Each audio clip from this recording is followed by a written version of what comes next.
I was the first guy to really blend jiu-jitsu and wrestling. The pioneer. The evolution between that time was insane. At first, everyone's mixing things, figuring it out. Now these kids are coming up. They're already black belts. My skills could easily destroy people, but like fighting me when I was fighting in the prime, that guy would kill me right now. That guy at that point, that's all I did all day, every day for years. Just an absolute insane obsession.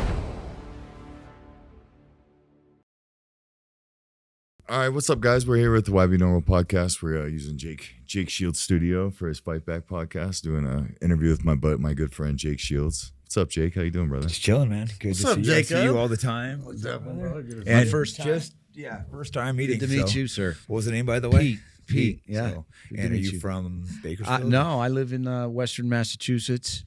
I met Chris through what I do for work. I'm a tour manager for some musicians, famous rock stars, and Chris was a fan, and we became friends. Nice. Now here I am. Here we go. I think we're mostly going fighting today. Yeah, mostly going fighting, Jake. You're gonna keep you under you control down, here. I'm mostly talking about politics, Yeah. so I gotta keep me dialed in. Yes, sir. I'm gonna do my best. Jake, you have such a crazy, like, insane record. I was going over it on the way here, and I've known you for years. And how did you get into fighting when you were a kid?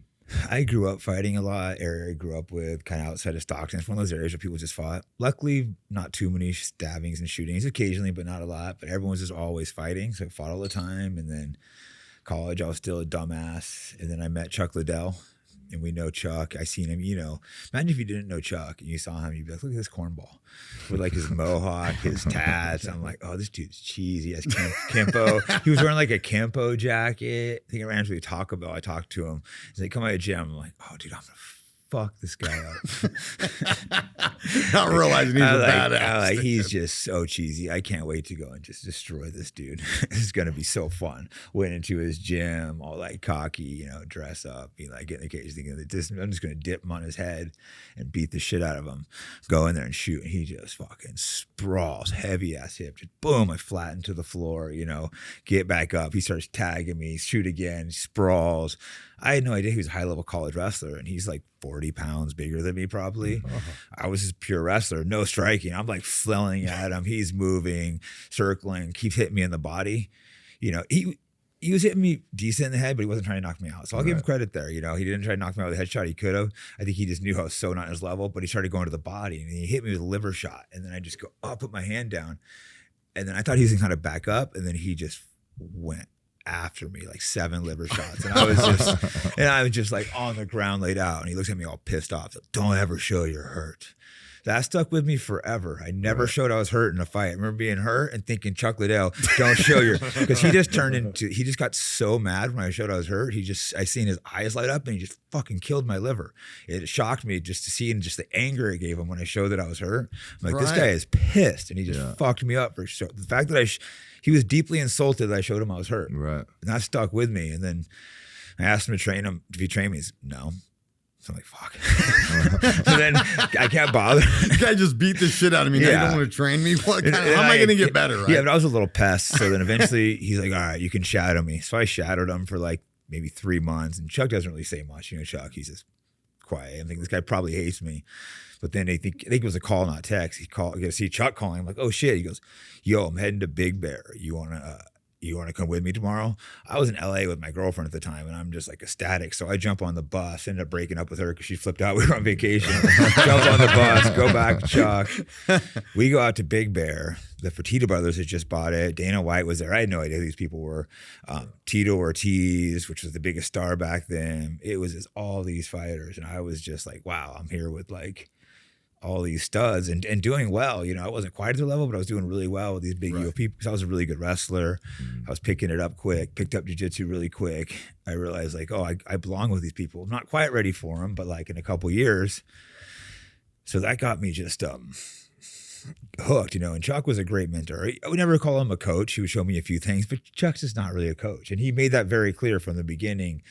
I'm worried about my own career, you know. Right. I'm not, you can shadow me, but you know, and he was definitely 100% call him a mentor. Right. And he let me shadow him, showed me the work ethic. But, you know, after that trip, he was super cool. We stayed like close. It was instant change, which that's what I understood going on that trip was so important. Because that's why I left the girl that didn't understood that. So I jumped on the bus and broke up with her because we had a lifelong relationship. We're still extremely close. Like, you know, when I had an arrest warrant, Chuck had called an attorney and had him get the arrest warrant because he knew an attorney out for me, shit like that. Or like boys that actually do real favors. And I've done real favors for him too. We don't need to get into it, but like we've done like real like favors for each other. Like it's a true, one of those rare people that I've known for like 26 years that's never done anything. Well, I get off camera, I get some funny stories. I get some really funny stories. It's a real friendship. It's a real friendship. Some really funny stories, but we won't do that. No, it's just rare into that friendship. And then had like a partial wrestling scholarship to San Francisco State. So I'm like, I still had wrestling ambition. So I'm like, all right, Chuck, I'm heading up there. Moved to San Francisco State. It's so hard going from fighting back to wrestling. It feels like you're like going backwards. So, and I didn't really like the wrestling coach up there. I was just having a hard time getting into it. And then I started going Cesar Gracie's gym. There was this guy, David Terrell, who was a killer. He had Gil Castillo. Awesome. He was dominating all the small local shows, his fighters. And then I started training there, I think almost identical to the same time as Nick Diaz. And we weren't the best guys in the gym, but we were both clearly talented young up-and-comers, you know? The best guy was David Terrell, then probably Gil Castillo. We were probably right under them, even though we were new. We were clearly just gifted, you know? Like Nick was maybe trained like 8 months a year, but he was clearly just gifted. So then we just started training there just all the time, me and Nick just being competitive. And then one day, Gilbert Melendez was wrestling with me. We were more just like party buddies. We'd go out, chase chicks, get laid. And then I dragged him to the gym one day because he thought I was like full of shit. I told him I was fighting. He's just like, bro, I've seen all the UFCs. You're not in the UFC. So I dragged him to the gym and then he just got mauled by everyone. That's most people's experience the first time going to a real gym, just getting brutalized. He's just like, fuck. But I started forcing him to come. And then so Nick goes home and goes, Nate, you have to spar, because me and Nick would go at it every day. Like, you got to spar Jake's guy. So he forced Nate to come in and start sparring Gil. Holy shit. So it's funny, the team was kind of built by me and Nick forcing. Right. But there's inside riff shit going on. Oh, yeah. No, we were definitely not the nicest to him, but like with how much success they achieved, just like, I'm looking back being like, God, we were kind of abusive to Nate, but look how fucking dominant. We'd make him fight like grown men at like 15, 16. Well, I mean, you guys, but he was more scared of like me and Nick than them. He would just be like, that's like the worst uncles and shit. Like, hey, go fight your cousin. And he'd be acting all hard, like he ain't scared at all. But probably, I'm sure he was terrified inside. Of course. Like, yeah, I got it. Totally. I'm sure inside he was just like dying. But then he's more scared of me and Nick than that dude. So he just does it, puts on the wraps. Like, well, I guess I'm fighting this guy. Well, then the four of you guys coming from there, you guys dominated Northern California, put Northern California MMA on the map there for a whole generation of Strikeforce and EliteXC. No, and it's kind of crazy how like a group, none of these teams are self-made. You know that. Right. They all come to these super camps. And we had other good guys there. You know, I want to credit Cesar Gracie as a coach, this guy David Terrell, absolute savage, but I think he just kind of didn't have the love for actually fighting. You know, dude, in the gym, this guy wrecked everyone. Really? But you know how it is. Like, it's gym, and then he still fought for the UFC title. Yeah, I remember. So even though he didn't perform like he should, he still fought for a UFC title. That's incredible. That was him underperforming. He fought for a UFC title. Right. Yeah, you know, just because I don't know. I'm not going to guess what his reasons are, but like he didn't enjoy competing. He has extremely successful school in Santa Rosa, small town. He has, for how that town, he has his savages. His gym. Like, all of his guys are good. Gil Castillo also fought for a UFC title. So we had other good guys at the gym that helped mold us. But then me, you know, Nick, we really took over as like the generals. We were kind of the hardcore. The pioneers. I mean, essentially, at one point, you guys were the pioneers. No, it's really cool how we were able to keep a team together for like 20 years with no conflicts. That's like unheard of. We didn't have any resentment, any jealousy. And we all took times where there was times where Gil was the most famous, times I was the most famous, times Nick was the most famous, times Nate was the most famous. I never felt an ounce of resentment. And that's a shitty feeling to feel resentment from your friends. I don't know if you ever felt that, Joe. It sucks, bro. Yeah, it does suck. It's like one of the worst feelings imaginable to realize one of your friends resents you for success. Yeah, and you can't. It's You tried sad. to. I mean, I tried to like bring them along with me, and the resentment didn't stop. It was just like they didn't have interest in it, and it does. It hurts. And that's one of the most hurtful feelings when you get success and you're excited to see your friends, and you feel the resentment of it. You're just like, whoa. And then you're excited about something just happened to you, so you want to tell your friend Yes, you're about like it, excited to them, they're and they're like, yeah, and you can tell they're like upset, and you're like, what the fuck, dude? That was one of the most shocking feelings because I've never, when you're successful, I'm completely stoked. When Nick's successful, and thankfully our crew, I've never felt an ounce of resentment from you, Nick, Nate, but then you just feel it from some people, which is forget weird. what we were talking about. There was some stupid thing I had going on, and I talked to you about it, and you were like, I don't get it. Like, if I had any issue, if we ever had an issue, we would just fucking talk about Yeah. it or fight about it. It would just Talk be or like, fight, hey, yeah. what the fuck's up with this, Jake? But I don't know, Joe, fuck you, and it would just be the end of it. And then we'd you know? solve it, yeah. But Like, some people just they'll carry that shit on for forever. me and Gilbert Melendez have been like 7 or 8 fights, but then we're instantly friends Really? afterwards. Like, just for some reason, we get into it sometimes. Never with Nick or Nate have been in a fight. Yeah. Even a gym fight. We've never been in a gym fight with Nick or Nate, which is kind of weird. But Yeah. me and Gil would get into it all the time. I don't know why. We'd always blame each other. It's fucking him. It's definitely not fucking Mexican. But he'll blame me. He would tell you it's me. Yeah, But we'll just for start fighting sometimes in the middle of training. It's rare in your sport where you said like your camp, it was just happiness for each other. Dude, I've been to these other gyms and you can feel resentment in the air by the guy who's like the most famous, and it's fucking Well, it's ego fucking driven, dude. It I mean, is, let's but be honest. I mean, the sport is ego driven. yeah, it is. And No we have different than any egos. sport. I don't give a shit what it is. Business, it's ego driven. But the reality of it is, unfortunately, for some people, if you don't have a purpose in your own life, you try to find a purpose within somebody else's life, which becomes to suck the life out of them. And then through that resentment, then that other person feels the same way I feel like. Then it's like this fucking massive explosion happens. Like you said, now you get drunk and it happens. Now we're No, 'cause fighting you for feel real. it. You can feel. You can feel it. You can feel when someone's resentment, Especially if you towards feel like you're bros. And it's weird if it's someone that you thought was close and you Yeah. start feeling it. You're like, what's going on here? Yeah. Oh, yeah. We How just did had we this how did we get conversation. here? Yeah, like how did we why get do back? you resent Yeah. me for? How have I disrespected you? Is it just because I got famous? Like, And that's And shitty. money and- just yeah. because you're doing well, like you never did anything wrong to someone, and they have animosity towards you. You're like, someone whoa, that was whoa, a brother, whoa. someone that you thought was a friend. That's one of the most bizarre things I've ever ran into, and I think a lot of people have felt that. They've got. I think there's a yin and a yang to it too. Like, as bad as that feels, it does make you self-reflect and look at, maybe I did something. What did I do? Oh, yeah, And I you feel like as a always- man, and what I try and teach my kids is like, you got to have self-reflection. I mean, at the end of the day, I'm laying in bed like, fuck, did I say the wrong thing? But I What could I do have done feel better? like some people resent for absolutely no other Yeah, reason 100%. than you getting, because you are 100% correct. You should always reflect and make sure you haven't done anything to make them resent you. But there's 100% people resent. But Jake, I just think you're because talking doing well. resentment and envy. Envy, Or yeah. two different things. Like, Yeah, right? maybe Resent envy, I'm me, thinking envy of, is, yeah. I think the word is more. Maybe envy might be correct, right? Yeah, It's- I mean, it's like because maybe envy is like, envious. that's what I feel, I think. You're probably right. That's probably a better term for it. Because I like mean, envy, maybe you did do something, But it it's like- manifested from that point to get to now envy, to where they want to see you self-destruct. It's yeah, unfortunately they like, don't want someone else to be the most famous guy in the Right. gym. And I'm sometimes- always so happy when my friends are killing it. fucking, why Yeah. not, You've dude? always been like Nate's Maybe even biggest someone I don't, cheerleader maybe don't every yeah, time. Yeah, I all love my it. friends, I'm always like so happy for their success. There's never been a friend where I'm like, oh, secretly thought that's maybe someone I don't like, but I couldn't imagine someone who's your friend. I think it's when, it's understandable, but it's an ugly thing. But if two people are both trying to get somewhere and one person gets there and the other one doesn't, it's hard for that person to swallow. I guess they hate You know, themselves, or they're hating mad at themselves or mad at themselves, and you become that constant reminder of what their mistakes Well, I were. guess we all did hit success too with me Right. and Nick, Nate, but there's definitely been times where one of us was getting, way more attention than all the others. Yeah. And all of us, it was turns where one of us, the times where I was getting tons of attention, times when Nick was getting tons of attention, times when Nate was. But And sometimes, there's negative attention that comes with that. And so Oh, yeah. when you say, like, you guys have been friends, Jake, I love to hear that, because I've been, truly through my trials and tribulations over this last 15 months. I tell everybody, including Joe and Pete, this all the time, like, yeah, we're getting in a rowboat this time, but this time everybody's bringing their own fucking oar. I'm not oaring the whole boat. Yeah. And here's why, because now I have people that look at me and go, well, fuck that guy or this, or like I'm some bad person. No, I didn't change it. You did. Or you put me on a platform that I didn't want any piece of.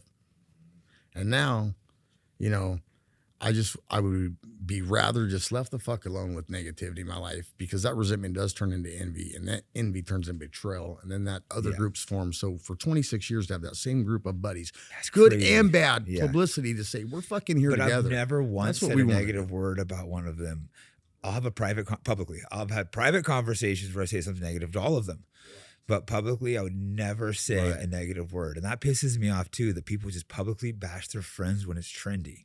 It's like, that's when they need you the most. And maybe they actually do something you don't like, and you can call and have a private conversation with them. But to go and publicly pile on to someone when they're getting shit on. Well, what's wild now, it's like the fucking Dustin Poirier thing. It just grosses me out. All the same in media sites and people are sharing this fucking breaking news. And it's like, just to shit on the guy that you've loved and been entertained by your whole career. And he has a moment that, of weakness, of weakness, and everyone just jumps on him. What did Like he do? me He with the got bar drunk. fight was like, I saw he got arrested, insane. but I didn't even see exactly what he did. Yeah, I don't even need to like really talk about it. But he had like a thing. He's having a and bad it's like- day. Here's the deal, he's having a Everybody bad has day. a bad day. Dude, we except have his bad bad day. He's entertained me so much. I'm not gonna like hate on him. And if I really don't like someone, I'll talk shit. But as a whole, I try not to talk shit on fighters. Right. These are guys like Justin Gaethje. I don't like some of the politics and thing, but I'm not jumping in on him. I love Gaethje as a fighter. Him and Sean are going at it. I'm not going to jump in, and even though I disagree with the political thing, I'm not getting involved with that because Gaethje is such a fucking animal. He's a fucking beast. The dude. fucking White House card. Let's get into the White House Dude, card. that was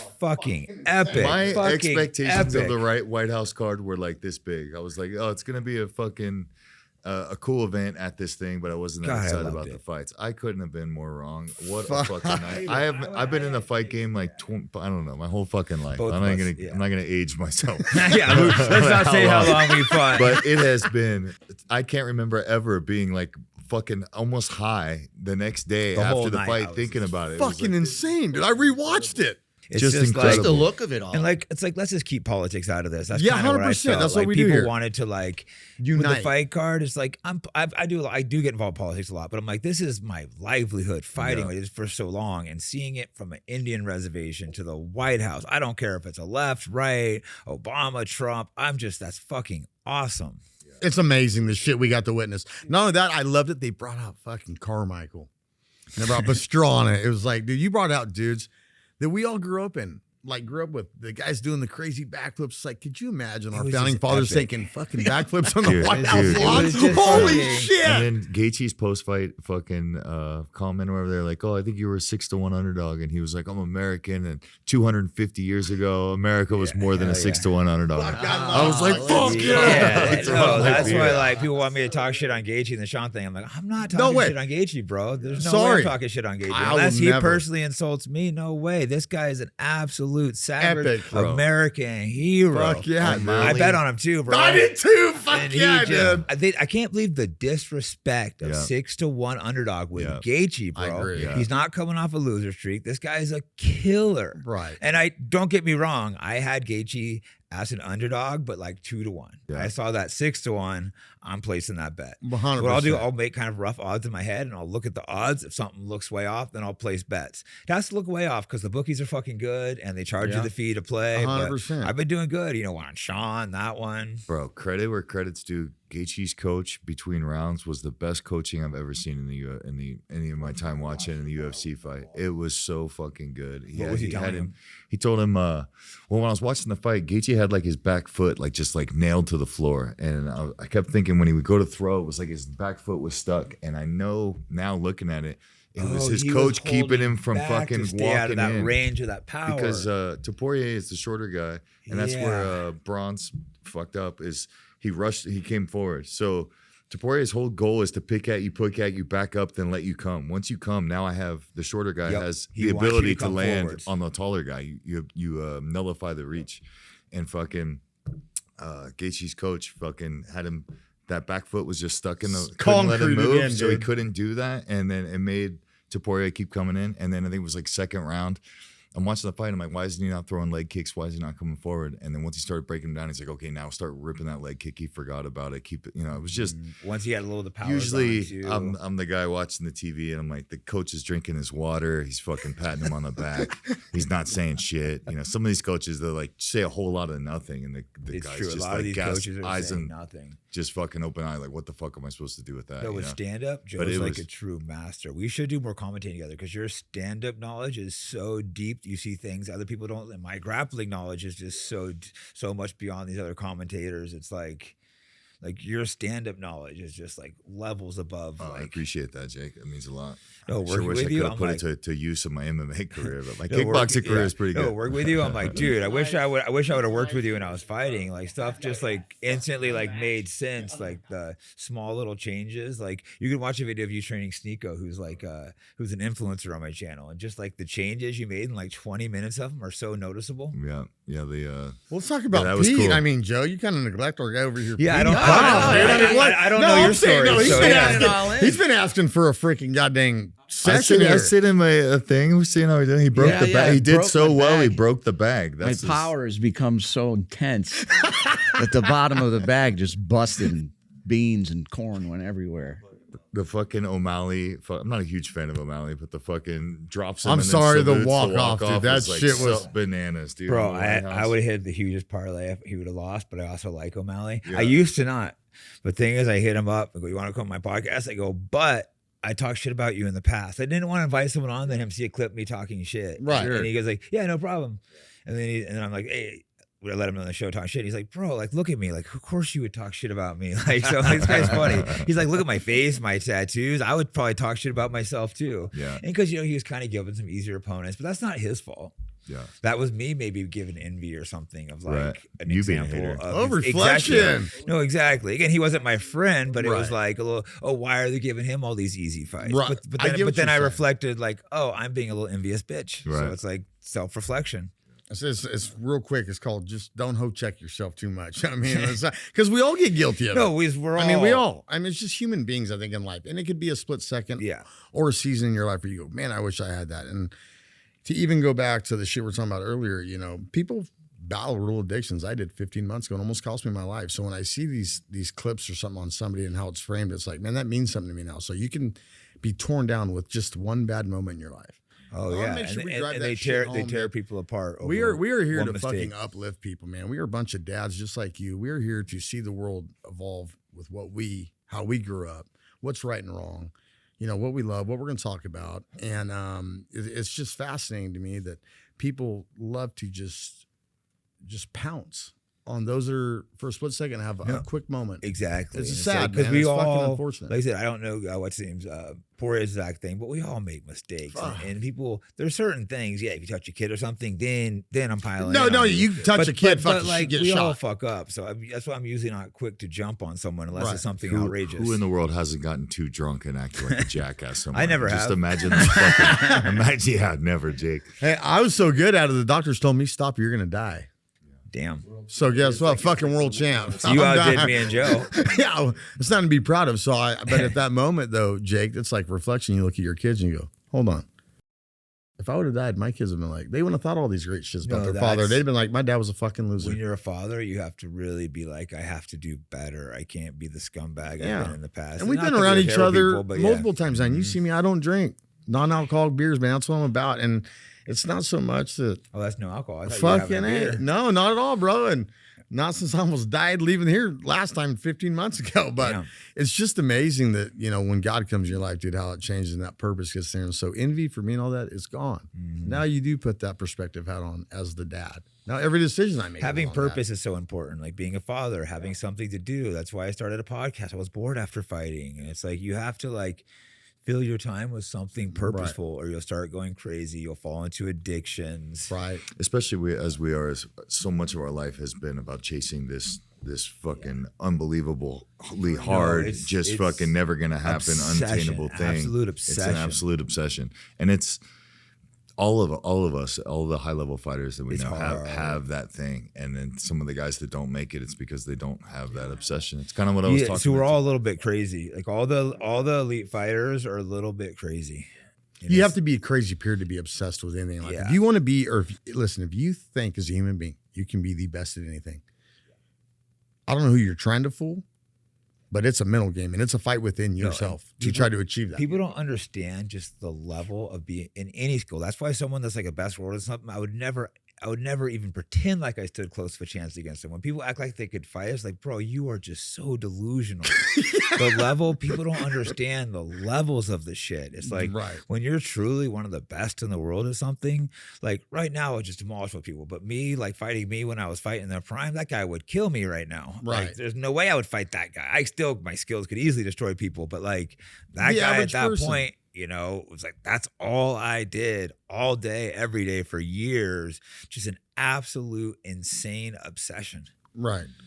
Well, you look at Jake too, and I mean, so much success you had in the ring. And the one thing that you mastered, you don't see a lot of people master like one setting now. It's kind of, you have to be a chameleon and do everything, kind of 50%. Yeah. But when you were, you know, coming out, you and the Diaz guys and, you know, the guys like Chuck and Tito, there was so much technical shit from the Brazilian side that you guys brought to the game. There was like, what the fuck is this? This guy's got me in this move. I never even heard of this. I remember hearing the announcers fumble over shit. Yeah. At the beginning, like, what's he got at me? You know, now it's like, it's just crazy the way the game has changed. I was the first guy to really blend jiu-jitsu and wrestling. Right. Too. That's why American Jiu-Jitsu I termed like 20 something years ago. Now other people are starting to call American Jiu-Jitsu. I was the first guy to really blend the Jiu-Jitsu and wrestling, you know? Was that a chip on your, you know, me coming up, I had a bunch of little chips on my shoulder that helped motivate me. Was that a thing when Brazilian Jiu-Jitsu was getting so much credibility, then you were like, I'm gonna do America? Was that a I think I just had some issue with the Brazilians, so I started to piss them off. But Jiu-Jitsu is Japanese originally. Yeah. No Japanese guy ever came up to me and be like, it's Japanese Jiu-Jitsu. But Brazilian guys be like, it's Brazilian Jiu-Jitsu. I have a love-hate relationship with Brazilians. Some of them I love, some of them I hate. Yeah. But it's like, it was kind of to piss them off, then I stuck with it. Right. Because you know Brazilians, they could be very, like the first time I went to Brazil, I was completely unknown, but I was really good. I think I was a purple belt, and I went down there. And at first, oh yeah, come train. But then I started tapping out their black belts. They did not like me. It was like fights at the gym. I only trained like twice and just went and chased girls instead.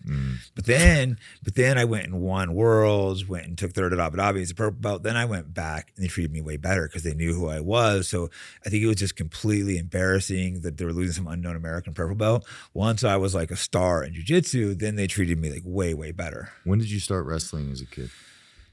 Really young. My dad got me in like 7 or 8. My brother got first, and then, you know, I was like scared and didn't want to do it, but my dad forced me to. Right. Which is good having, you know, for sure to do that. Yeah.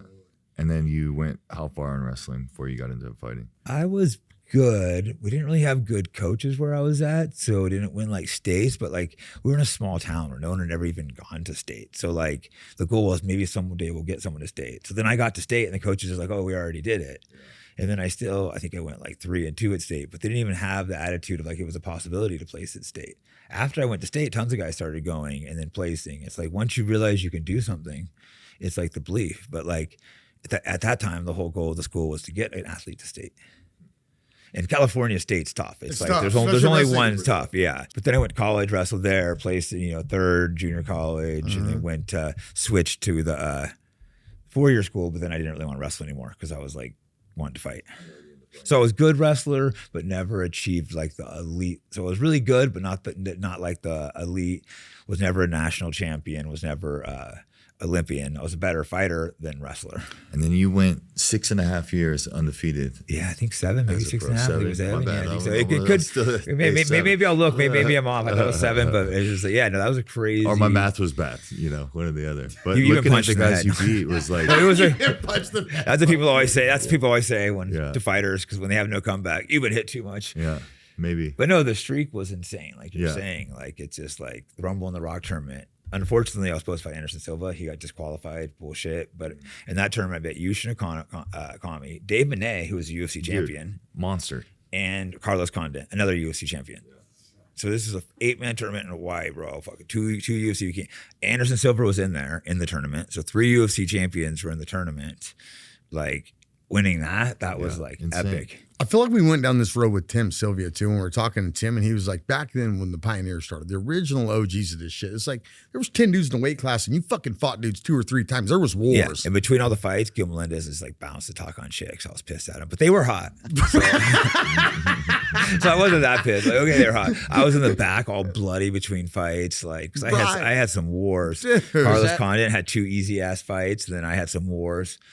And then, Is that turn? Was it like yours? Was We that had a to fight one-night three times in a. we fought once and then two, but I fought Yushin Okami, who's bigger than me, and he was fucking tough. Yushin Okami was a monster. That was like Chael Sonnen. I remember he was always talking about, this is the fucking dude. guy. So I had He was a monster. war with Yushin Okami. He was like the biggest Asian guy I've ever seen. Carlos Condit had like a flying knee in like 30 seconds. So he came out all fresh, and I had like cuts all over me, and like I took him down. He's the first guy I took down instantly, and he just started smashing elbows, split my head all open, blood covering down. So I'm like, well, fuck, I need a new strategy. That's the only guy that's efficiently elbowed me from bottom. I need a new strategy after what Yeah. point was Well, I that? dominated that fight, but when he just split the whole top of my head open. Kiss character? Yeah. What the fuck? I'm done with this. No, and then afterwards, I'm just like exhausted. And of course, like, yeah, let's go party. I still went and party, but I'm like, I just want to go home. But then I saw a couple ring girls. I'm like, all right. Hey, the one thing I'm noticing the ring girls, my first time going to a UFC event, we're walking down and we walk into Staples and we're walking right, as the fighters come out, where they come out, and the ring girls just keep coming through. I'm thinking, on TV, there's only 2 or 3 of these girls. Fuck no, bud. This place is like Babies R Us in the back. Yeah, there's perks to being a fighter. We get some perks, to being a fighter. especially when you're like winning. Yeah. Sure. Yeah, well, Everybody shit. likes a winner. Everybody likes to win. It feels good. You just feel unstoppable. Your confidence up. You're distraught. And you're like, I'm gonna grab this girl. It's a good feel. You start feeling like a god when you're on those winning streaks. Like I said, I was just running through people. Robbie Lawler in that streak just mauled him. Bro, That's a funny fight. Watch that with volume than no volume. Because I'm picking them apart in the stand up, and they're acting like I'm getting destroyed. It's like, yeah, I've had a lot of those fights. it's really annoying because they thought he was gonna fuck me up, and I just picked him apart at my feet. And I'm like, yeah, I finally showed that I like just was smashing Robbie Lawler. He forced a clinch because I hurt him with a liver shot, and then that's when I choked him. Yeah, I always felt, and maybe it was just the chip that I needed on my shoulder, but I always felt like when those kind of things happen where the commentator was obviously going the other way, like, oh, it's the promotion wants me to lose, and these commentators are already been told, but also like the commentators just have their own opinions too. Yeah. Well, it Frank seems like you guys Shamrock keep and bringing Lightning. up commentators, and you said before, oh, the two of us, because you're good at stand-up and you're good at grappling. And why don't they have more guys that have done it? You see, like in the NFL, They have some, but They're they'll doing a have lot better someone job of like that that now. maybe understand one aspect of it. Who's actually good? Is Dominic Cruz. He Dominic can Cruz be is really good. annoying, but he really does Honestly, understand Dude, I fighting. You think listen Laura, to I his know shit, I I love get his some shit, shit for dude. this because it's a girl, but like I think Laura She's not Senko bad, does bro. a fucking great I job. was I like her surprised better because I than watched DC. it planning on hating on her, but then I'm like, 'cause I don't like girl commentators, but I'm like, she's actually not doing a bad job. So Yeah, I would agree. she's doing and I good. wanted to hate on her because I Yeah. don't like girl commentators, but I'm like, okay, she's doing pretty good. Yeah, she is. So I'm not gonna lie and say she's not when she is. Yeah. No, as long as you learn your craft, right? Yeah. It's She's hard like- to hate she's on like a- anybody that she's knows a- their craft. No, Like I love it's Erin Andrews. Erin Andrews is a fucking boss. She knows what she's doing. So I So- was surprised that I thought she was just going to be terrible. I'm like, oh my God. They brought like or some one-sided hot girl in. possibly, because it could be very Guys one-sided can in your guys sport. can fall into that where they're thinking someone's going to win, like I was just talking about, and they Right. start saying what's not happening. It's like they're not like actually watching. They're telling you what they think's going to happen on the feet. And I definitely was not a world-class striker, but I think it gets way underestimated. Like, look at all these dudes that could never hit me, guys like Tyron Woodley. The and, fight like, with Dan Henderson, which I think is one Yeah. of like the fucking pinnacle fights of your career. At least not the in my first 2 eyes, minutes, but But like you had more strikes landed, way more takedowns, way more submission attempts. It was like looking on the scorecards, it was completely a one-sided fight. you Oh, know? that was. Other than the first round, I completely dominated that fight. And, guys like, because I would shut people, my distance is good. I would shut down the right hand with my liver kick. People don't understand. If you time a liver kick on the right hand, bro, you catch a couple of those. Yeah, Like you're right not as you're punching, if you catch a scared liver to throw shot, it. you don't want to throw so people see all these power strikers. They just and they stop. won't throw on me because I land a couple of liver kicks. But like no one fucking credits that. Picking people's part with the jab. Right. Like GSP, a master of the jab. I wouldn't say he's a world-class striker, but world-class jab. Yeah. Yeah. Which you don't see much of in MMA. Way underutilized. Watching fights now, especially in MMA, but I see it in kickboxing too. I feel like there's a whole movement or era that's happening where guys are like throwing combinations and they don't have the ability to read. And that's what's like really important when I teach is like, I just want you to be in balance and be able to throw all your combinations or whatever, but like see what the fuck's happening and do it. And I feel like maybe it's like the TJ Dillashaw thing, but it's like, oh, I'm going to throw this combination. And then they might as well have their eyes closed. And then, nope, I'm going to try this other combination. They're just like fighting in the dark instead of being able to read what's happening. I was never good at throwing great combinations, but I could read the thing. So I wish I had a coach like you who could have got me fucking throwing the punches a lot better. But it's like Pete's still mad. I wish I had a coach like you. It's teach me how to fucking grapple. no, we should have worked motherfuckers. together. Yeah, Actually, we could have benefited each other so much because Were you all fighting at the same time? yeah, and yeah, like I but- said, he's an absolute master of the stand up. I'm an absolute master on the ground. We both obviously are good at. People don't understand because we say, "Oh, we're not there." I've had like mediocre kickboxers like call me out and stuff before, and it's like, bro, I had to beat the fuck out of guys at the gym before because they just get delusional, thinking that like you think because people say my stand up's not that good, you think you could just fuck people up sometimes. Yeah, well, that's just the average person is I've said it before and I'll say it again. I saw this thing. I think Eve Edwards told me this meme or showed me this meme years ago, and it's so accurate. The average man, because of movies and just delusion, is like 2,000% less effective in a fight than they think they are.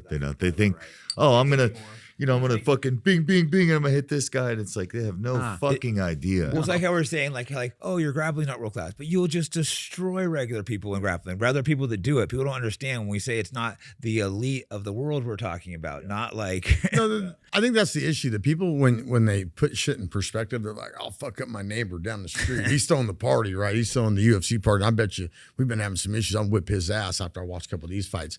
That's your average person that watches that shit. And then when they do get in any kind of capacity, I guarantee if you take some of the toughest 17, 18-year-old kids right now on the planet that are trained up to, let's just call it, middle of the way, they're going to whip half the grown men's asses. Oh, 17, 18, you get savage. You They'll do a lot more than half. When you get 17, 18. My son just turned 16, and I'll put him against fucking anybody his weight. Dude, you get some of these kids, they've been training their whole life now. Some of these 16, 17-year-olds. I guess for our era, when we grew up, now you do have to start this shit at probably 7 you're or starting 8. young now. I mean, the sport is. I was wanting to get to that too. Like the sport has evolved so much. Or I was going to ask you, like, do you think that our style or like your style, if you went back and did it now, would still be as effective? I really or do you think it's so. changed so much? I really think I could go against the top guys if I was taking me training hard.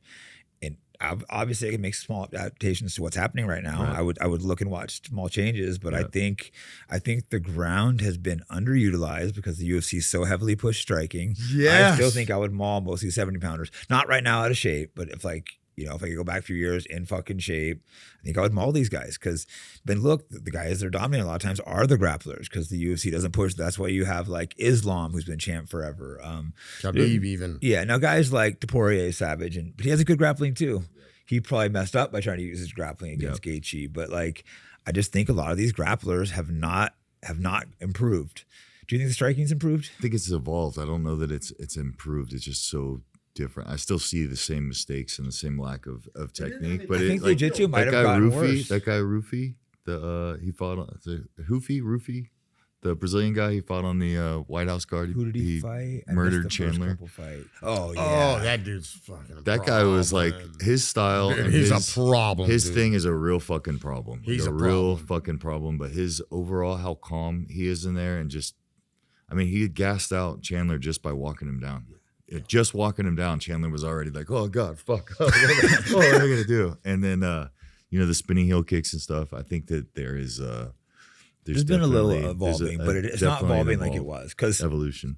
I started fighting. Okay, the sport started in '93, so I think my first fight was in 2000 or '99. So the evolution between that time was insane.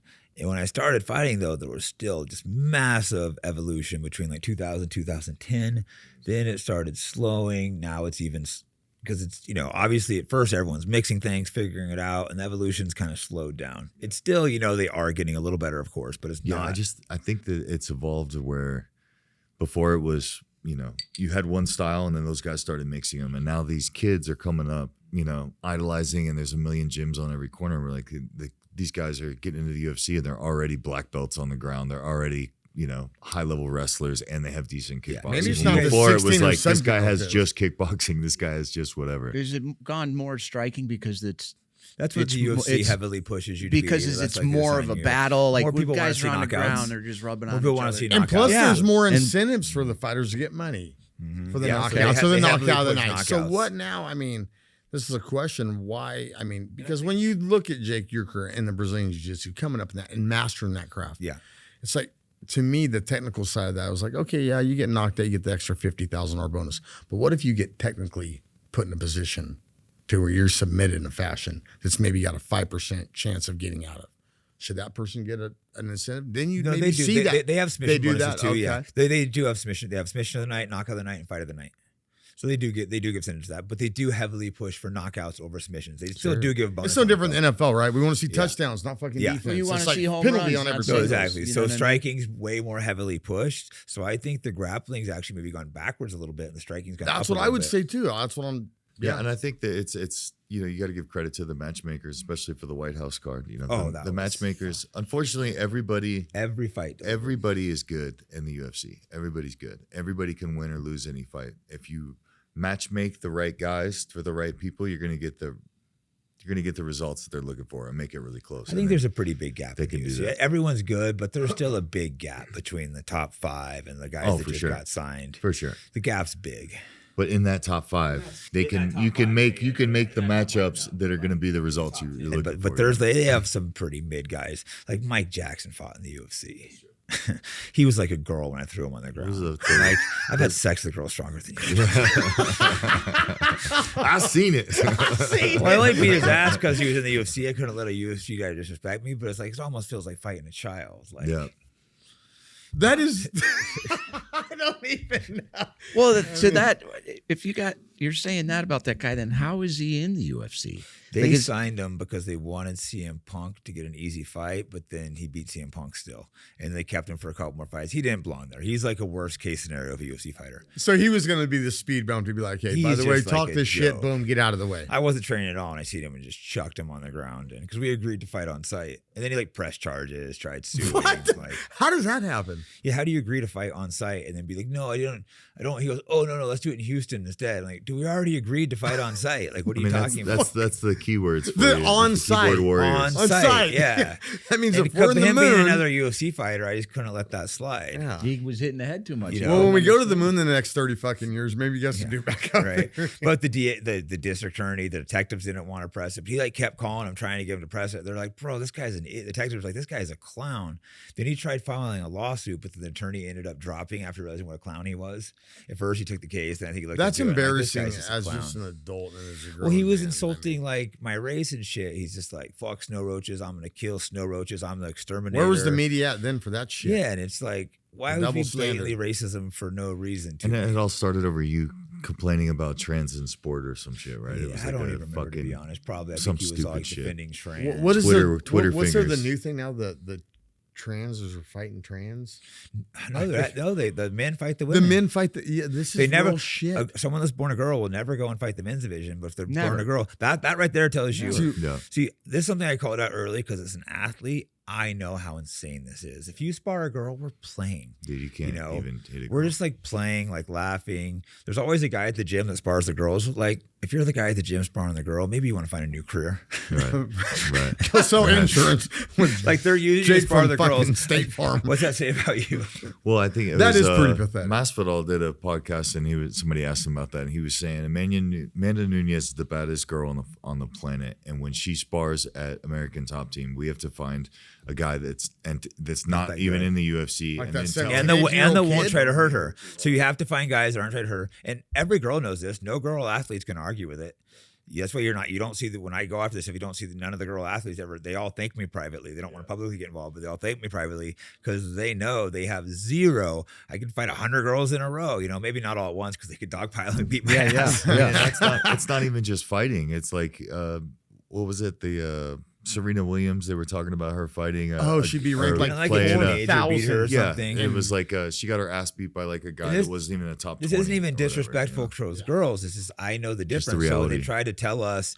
Guys like Neil deGrasse Tyson being like, there's not really a difference. Like, Fucking just shut up. You're a scientist. Get the fuck out of here. Yeah, there's not. Well, you go have We a kid know 9 reality months. of it. We know reality of sparring a girl. You have to be light, play with them.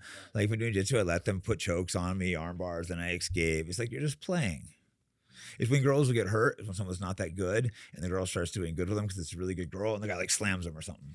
What would you say to somebody trying to follow your footsteps? What was the secret to going undefeated for that long? Was it the obsession? Was it the work ethic? Was it being humble? What is it? It's a bunch of things. First off, you got to say, do I really want to fucking do this? If anyone ever asked me, should I fight? Absolutely not. Because if you have to ask, you're not obsessed enough. Yeah. It should be, if someone asks me for help, I'll help them. If they ask, should I fight? No, you should not. So you have to be absolutely obsessed. You have to like, not just talk about it. Your whole life has to revolve around training. You do have to have confidence. You have to seek out good training partners. I would travel around, seek out ideally good training partners that aren't trying to hurt you. Like me and Nick would battle, but we never hurt each other.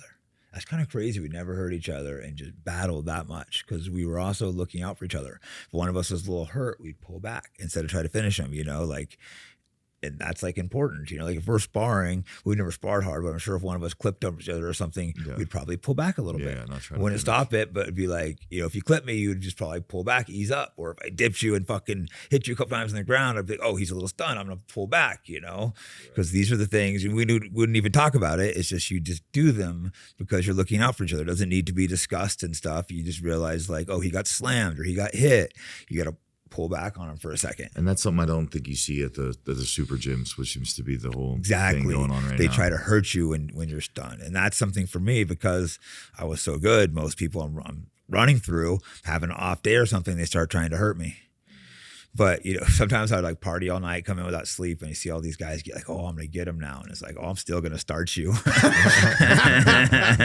I think Joe, I would see them all just like trying to go after me. Then that would piss me off. And it's like, all right, you're going to get fucked up now. I think it's really important to find you were talking about a good coach or somebody that, you know, somebody better than you that can give you those. But I think it really comes down to the details. It's like having somebody, you know, if you can learn how to play basketball on your own, you know, over the course of fucking 20 years. But if you got the right coach that's going to fucking tell you, you know, hold your hand like this, give those little details, you're going to move so much faster. It can speed you up so much. What's that? It can speed up your learning so much. Oh, the technical shit. It's not always easy to find good coaches though, because it's like I think I'm good at coaching, but I'm kind of hard. And it's like, or like the guys that like, you know, they sign up at jiu-jitsu and they're trying to learn all of jiu-jitsu. You know, versus the guy that wants to compete in a fight and goes into a fight camp. We're going to show you these 7 moves that you can do on. I think it's very important what you said. Sport jiu-jitsu and MMA have actually veered apart. That's part of the reason you see world champions all the time who jump in the UFC. They veered apart too much. It's completely its own sport. Jiu-jitsu was designed for fighting, but now it's gone to sport jiu-jitsu. So they veered apart so much. Don't go do sport jiu-jitsu. You have to do jiu-jitsu for MMA. It's a different sport. Yeah, Evan and I talk about that a lot. I'll send him, going through my fight, I was like, I'll send him a technique or something I saw on YouTube or whatever. I'm like, what do you think about this? And he's like, yeah, I don't know. Jiu-jitsu, when they show those moves, it's always a guy that's not trying to do anything. Like jiu-jitsu, like they're not trying to get up. They're laying on their back. They're trying to play this other game. You guys never try to get up. They don't know punching you. You have to add punches in, trying to get up. You have to totally change how you train jiu-jitsu. For a fight. Yeah, for a fight. Yeah. And wouldn't you say the same for boxing, I'm sure, right? You would say boxing's great, but there's things you can't do in boxing. Yeah. MMA. Well, it's like I tell people, like I have a game plan going into a fight, kickboxing, for instance. I have a game plan of I've studied the guy. I know what I'm going to try to do. But if I go out there and I throw a leg kick and you don't block it, everything I had fucking planned goes out the fucking window. I'm kicking your leg off until you stop me from it. Yeah, and that could be a jab, that could be whatever. And if guys really focused on what they're good at and had a game plan toward just that one thing instead of trying to learn the whole gamut. Don't overcomplicate things. You know, when I reach into that toolbox, there should be like 4 tools in there. I don't need exactly a Rolodex of should I try this one? Should I do that flying shit? Should I try this one? It's like, look at most of the best guys. They're really good at a few things. Let's say Gordon Ryan, for example. He's the best jiu-jitsu guy to ever live. He is just like an absolute phenom. And he has like 100 different submissions he does. But if you look at he's tapped out almost everyone he goes against, including black belts. But you'll see 3 or 4 submissions he does over and over and over again. Triangle, back. Again, he's good at every submission, but he is an absolute master at taking your back and choke you and triangles. Used to be a master at leg locks. Everyone started doing leg locks. He pulled away from them. So earlier in his career, you'll see 30, 40 leg lock submissions. Into his career, you won't see any. You see back triangle. It's like, don't get me wrong, he can tap you with anything, but like he's just adapting, always working, mastered craft. Truly mastered a couple of submissions, like mastered at a level like insane. And the guys that were coming up to fight him were like, he does these 3 things, I'm going to stop him. You're not. But yeah, you're not. You're not. Yeah, like you're not going to outwork him. Yep. Like I said, master jab, but then all of a sudden his leg kick landing, like he said, blast it over and over. Like, oh, you know, if it landed, I'm going to kick it until the guy blocks it. Or if I'm jabbing you, it's landing every time, I'm just going to keep popping it. It'll split your eye open. Everyone's like, oh, Gaethje had his gloves loaded. Retards. Like, no, he just popped you in his eye. How did his face get split up? Did you not watch the fight? He was cracking him. Right. That is so different. Did you see that glove loading accusation? That is bullshit, dude. Because he had like tape in the front. Tape in the They're front, like, on the bottom right here. But these guys the that are fuck saying out that of are here. guys that They don't know even, shit. Why would well, you they don't comment even on know something who, you don't understand? We're like, talking about you meeting Chuck Liddell. They don't know who Chuck Liddell is. They think MMA started with Khabib and fucking Conor McGregor. That's where they think it started. and O'Malley, and that's all they. That's. It's a beautiful thing that the sport has become so mainstream. But But it there's adds just a so lot of many retards. people that have no clue. Like what they're all the doing, people what they're commenting on the talking glove about. thing piss me off because like if you don't know anything about it, why would you comment on it? You don't know anything about raps and you're trying to say it's an illegal rap. You're a fucking moron. Well, here's what kills me though. I feel like there should be a spokesperson just for the fighters, like I hate to say it, but like a union or something, like a player association, come out and say that's fucking bullshit. And here's our rap specialist, and this is why it was wrapped that way. And I mean, And just shut the fucking thing down right there. I don't think it helps you. I don't like bunch tape in the front like that.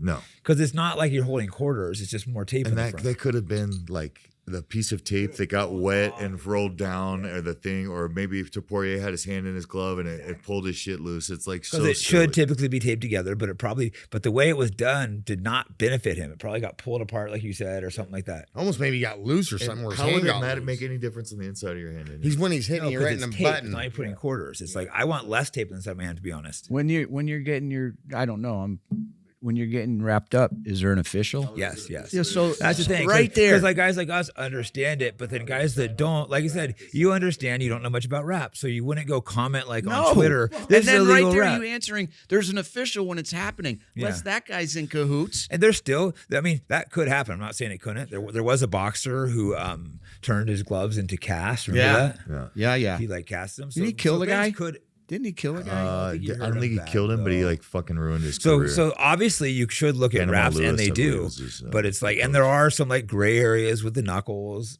and stuff. So it's so weird. People that don't know anything about it commenting on it. But not only that, but if just as a man at home, if you're watching that fight, every time Gaethje hit him was right in the fucking mouth. cracking Boom, him. boom. It was like, and it was a different sound. Dude, Gaethje is an animal. I've been watching him for a while. He was shooting a lot more, I think, just to like get the rhythm off in the beginning.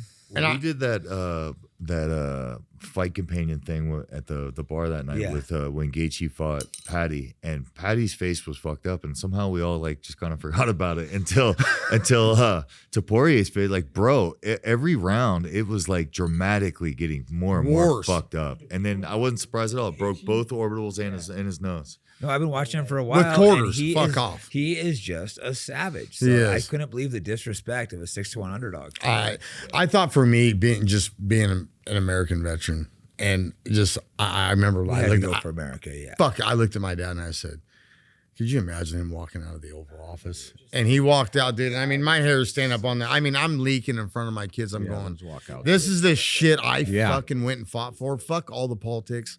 That shit's the Oval Office. Exactly. And there's people in there bigger than the shit that's going on like now. that. That's just like Fucking epic. us, dude. Dude, how about those body shots in the second? And Gaethje Bro. came back from that. Oh, like, fuck. I thought he was done for a minute. I thought so too. You know, you said something interesting about the fighters union, or like somebody, the spokesperson. I saw a thing, you know, the Pereira, the elbows to the back of the head is like a big topic right now.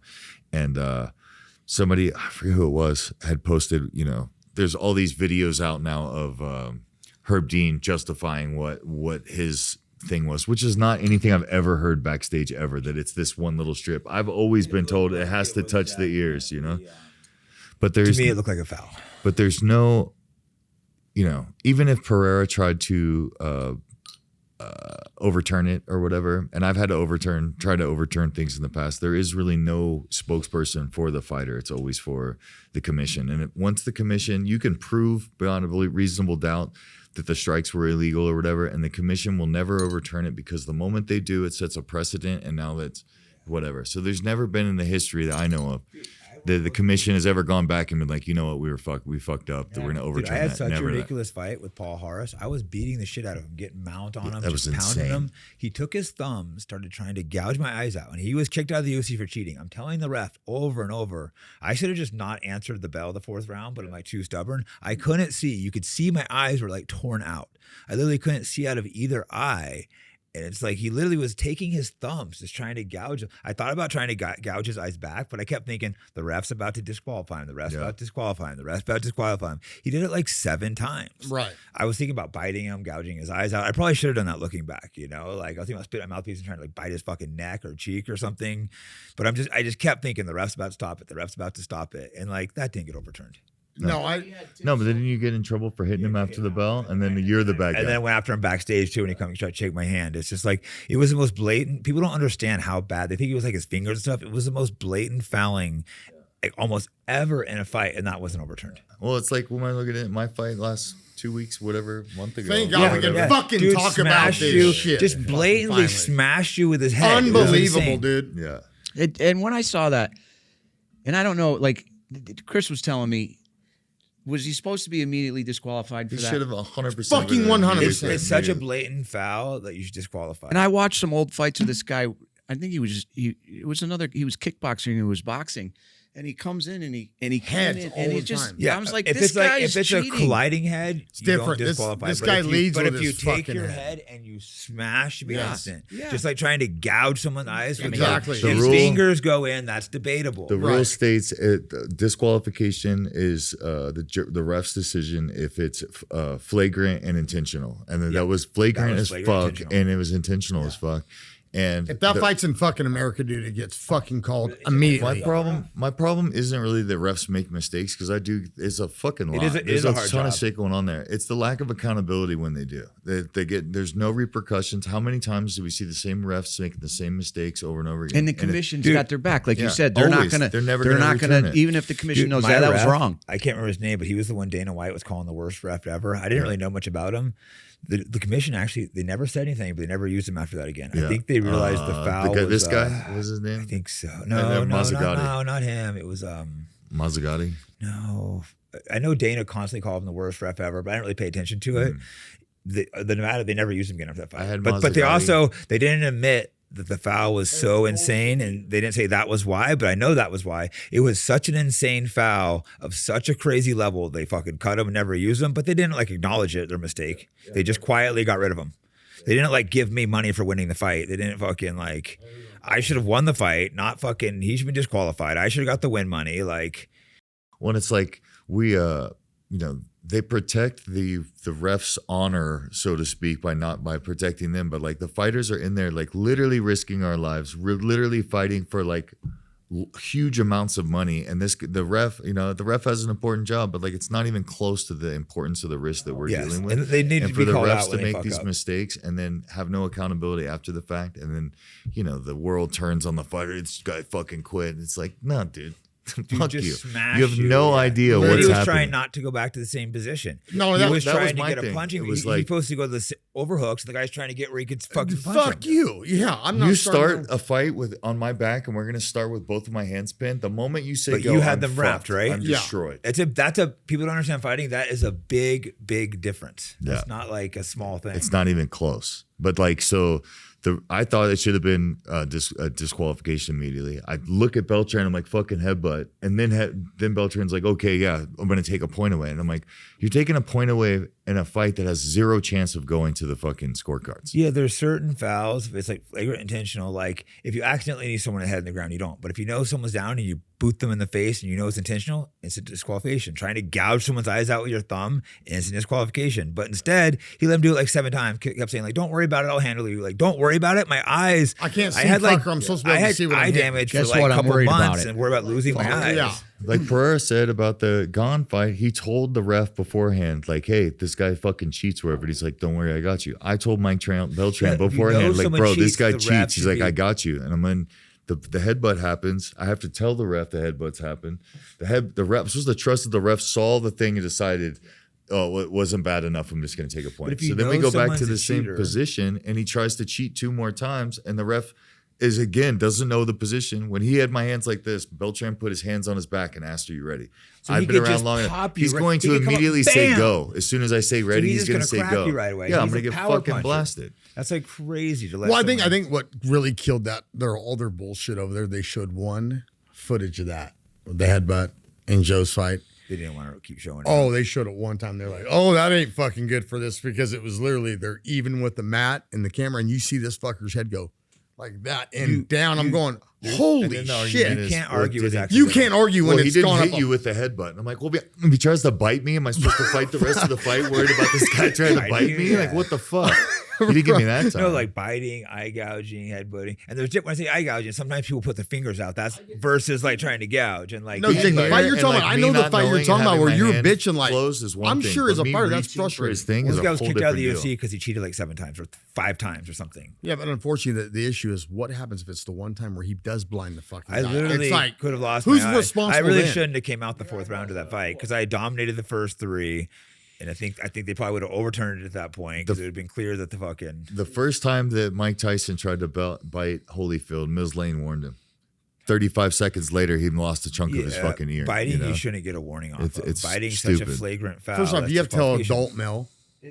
If I bite you, bro, that's not a warning thing. It's like you're done. You're done. This is if not what we're doing. Bites here. me in training, I've had it happen a couple times. I beat the shit out of him, bro. Right. Like, that's like, what the fuck? You just bit me, dude. Yeah.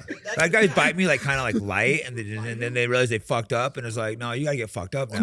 And then these fans are like, oh, we're supposed to show how fucking tough he is. You're supposed to be like, bro, we're in a fucking professional sport that happens to be a fucking badass killer sport, but it's still under the assumption that we're playing by fucking rules. It's right. the UFC, I mean? Like, not the UBC. It's like, Give me well, a he break. didn't hit you with the headbutt. Well, if he brought a fucking gun in the ring and shot it and missed me, would he still be cool? Like, what the fuck? And he like launched it, like he tried smashing you like full on, like bam. I mean, it was it's insane, Jake. When they showed that view, it was like this, and then it showed Beltran go to where the judges are, and he was like this, and I almost felt like you're talking. There's 400 people in this venue that we're watching, and a lot of people don't understand. They're like, why are they calling this shit right now? And then you see the view, and it was like, what? And when you hear 400 people go, that's a fucking headbutt. Yeah. Well, it's because he wouldn't get in the same position back when he went off. When he won't get, you have an overhook versus he wants a position where he could just instantly crack you. Or let's stand both guys back up. What was the logic behind that? Do you think? I think he was confused. I think the ref didn't really see the headbutt, and he saw my reaction. I think so too. I don't think he intentionally was trying to fuck you either. I think. Yeah, I like Mike Beltran. I also noticed that guy gets It is a around, tough huh? job. He did your fight, then there he was. Yeah. A week later. Overall, he's a pretty good ref. ref. That's why I don't want to. Yeah, because overall, I do think this guy's a good ref. I do think it's a really tough job. I think there are bad refs out there, but even the good refs are going to make mistakes. That's why I don't want to overbash this guy. Yeah, he's a bad call. 100%. But as a whole, I would say he's a good ref. I'm with Joe though. I don't think he saw the headbutt in the totality of it. Because if he had saw the headbutt and made the right decision, he would have ejected him. But it proves he didn't see the headbutt, and because he obviously didn't know what fucking position we were in. Because on both of the positions that weren't the position, he put his hands on and said, "Are you ready?" Had a half a second spacey moment. It's like you have to be so on to be a referee. I thought about doing it. I'm like, that's a lot of stress. That's why unless a referee makes like multiple mistakes, I don't start attacking him. But if you are making multiple mistakes, that's such a serious job. You need to be out. Yeah. I think that one of the most important jobs, and I don't know how they do it, is when a guy's getting beat up. I know like he's defenseless. It's a very and hard sometimes line. I'm watching him like, you got to stop this. And then sometimes I'm like, whoa. It's if the guy is still actively trying to fight, they'll let you go a lot more. If you start like covering up, giving up, and that's a very fine line. I would usually tell refs, especially early in my career, I want to go. Don't stop it unless I'm out. As I got older, I realized I didn't care as much. But when I was younger, I was willing to die out there. And I told the ref that, like, don't stop it unless I'm out. And that, like, holy shit. Big John McCarthy in the Dan Henderson fight could have stopped it, but I told Dan, I told John McCarthy, don't stop it unless you have to. And thank God he didn't. I kept moving, came back, and dominated Henderson. Speaking of that, John McCarthy, he goes on a lot of shit now, and I love it because he was the pioneer. Rep back in them and all that, but he did fight after fucking fight. It was like, dude, he's seen every weight class you could possibly see. And I always felt like when he was in there, it was under control. It's some capacity. I thought he was a good ref. Some people hate on him, but I think he was good. Yeah, I have a funny story with him real quick. I was filming Bully Beatdown, right? I think it was John. I was confused. We're talking to one of the bullies, and he's just like not scared at all. And he's like, bro, it's not like I'm fighting Andre Arlovsky. He was literally fighting Andre Arlovsky. He's like, there's only a couple people. He's the only couple people I'd be scared of. And Andre Arlovsky, he named like 3 people. And me and John just like trying not to bust up laughing. Walk out the next room, just hysterical. The next day, Andre Arlovsky walks out there, like, and John's rapping him, and the guy's all, I just forgot. I don't think I've ever told that story. That just popped in my head. That is awesome. It's one of those just like funny moments. I saw a fight one time when I don't know if it was John or not. I want to say it was, but he come in to stop it, and he came in hard and he flattened this dude, and dude got up pissed, like just bull rushed him and hit him pretty hard, and kind of, I think he hurt the guy. And the dude that's a tricky situation, because if the guy's hurt, he wants to come in aggressively, but you don't want to hurt the person. So you see, it becomes such tough calls sometimes. That's why I don't think I'd want to be a ref. Would you be a ref? I wouldn't want to be a ref either. They have a lot of responsibility.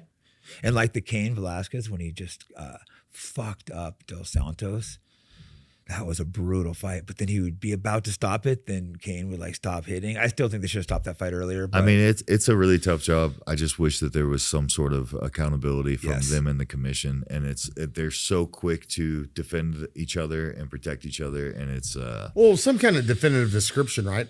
A blatant headbutt is an injection. You bite, it's an injection. Yep. We don't have to go to the refs. We don't have to go to the judges. You're done here. And they start but you're gonna intentional, because sometimes there's an sit accidental for the next headbutt. fight. It's but not that was like clearly intentional. you The problem accidentally is he kick probably somebody. didn't see it. If you accidentally kick somebody in the head on the ground, it's like, okay, you do throw kicks all the time. You could instinctively throw a It could kick. happen accidentally. There's no fucking sport on this planet that you're allowed to fucking headbutt or Headbutting, bite. exactly. You know? That's So You know what I love to see is when a guy smokes a guy, like punches him, and he's just tomato head. He's out, and they come in and they're gonna start pounding, and you'll see it, and they stop. It takes a lot of I love discipline, them because do that. you have so much adrenaline. Or I've hit people out, and you feel bad afterwards, but your adrenaline's like so like amped up that you're like the excitement, the and then thrill. maybe what if you didn't, and you're like, Exactly. Jesus. Well, I think that's what the difference is too. The people at home, these guys go out and they think, I'm just going to go fight a UFC guy. Listen, a trained fighter, period, in any capacity that fights, they would fucking kill you. You're not going to just lose a fight, guys. You're not going 0-1. Well, you're going to get killed. If you were a fucking accountant, I couldn't go to your job and fucking I'm gonna fucking be an accountant. I can't fake it. You know what I mean? Maybe a waitress, but even a waitress, I'm gonna fuck up their order and shit. Like it's not even close. What they want? Imagine like, I'm gonna do a brain surgery tomorrow. Yeah, I'm gonna do brain surgery tomorrow. Before we wrap, let's how about Joe knocking that dude out, the one that went viral in the street fight. Bar. You love this. I love it because it's like the most viral clip ever, and it pops my timeline like every 2 or 3 months. The guy was such a douche. That's why I brought it up. The guy's such a fucking asshole, but Joe hates so much just for the simple reason. There's douchebags like that everywhere. No, and hopefully that was a learning lesson in his life. Hopefully he found his purpose. You guys were saying that these kids are training earlier and earlier. Here's a little tip for a guy in a bar who thinks he's Billy Badass. You don't know what these guys do now. Some dude standing in a bar, it's not 1980 where they could throw punches. The dude could be a UFC fighter or a black belt. Exactly. It doesn't say it on his shirt. Yeah. And then you're, fuck you. You're going to learn I think quick. some people don't like watch that video. They just look at it, so he's a bully. But if you actually watch it in slow motion a couple times, first off, he said he was insulting the staff. I hate that when people disrespect the staff. That pisses me off. And it was like this little Haitian guy, busboy, probably a immigrant, well, definitely an immigrant or whatever. It was like 110 pounds and like black, like dark black, like ebony black, darkness, you know what I'm saying? And this fucking guy is like walking around and he's just doing his job, trying to bust tables, busting his ass. And the songs, well, it was some 2 Chainz song, and anytime they dropped an N-bomb, he would like lean over and say it to this, like in this guy's fucking ear. No, I've been just seeing it, leans it towards him, so he's just trying. So to disrespectful. No, it is. And then, you should disrespect for no reason. The racism shit, my wife's black, my kids are mixed. I just don't play that at all. And then just to be a fucking asshole, I just don't like it. And then, so I'm sure my demeanor changed. And then he comes around to every table and he's like annoying this older couple, and then he's annoying this other couple, and he kind of just like walks over to my table, and I'm with a good friend of mine, and he's like, "Oh, you look like you'd be a good fighter," some shit like that. And I'm here. To you? What a What a douche. Well, the You reason feel he how awkward that is? That's what I did. I just fucking stared at him. I And know then- that face. And then he goes and sits like 5 feet away, and now he's rapping every song at me. He's grabbing his dick. He's blowing me kisses. I'm eating like chicken wings, and I'm almost thinking it's funny, but it's like getting annoying. And the girl I was with is like, what the fuck is this guy's problem? I'm like, she's a fucking, I don't know. And then he goes away. I go outside to smoke, and as I'm walking back in, he's in the walkway. So I'm like kind of walking, and he's backing up, and he like stumbles into me, and I just caught him. And he's like, oh, my bad. But he doesn't know it's me, the guy who's been grabbing his dick and blowing kisses. And the moment I walk by him, I hear like, hey. And I'm thinking, he's going to say some shit. And right as I turn around, he goes like that. And I was That's fucking, the most dude, important part. The people try to make me flinch. It's You a watch it scary slow-mo. flinch, bro. If we're You're not going to like fighting, it. you see a flinch, we react with Yeah, a we're crack. going. And That's what you why said won before. that You said case. So my flinch is not what you're expecting. You gave him a 3-piece. I thought it was a 3-piece. I thought it was a 3-piece. That does it for the show. Thanks for joining us here. Yeah. Great meeting you, As sir. always, man. We Thanks a lot, love it, guys. man. Thanks, appreciate it, Jake. Thanks, buddy.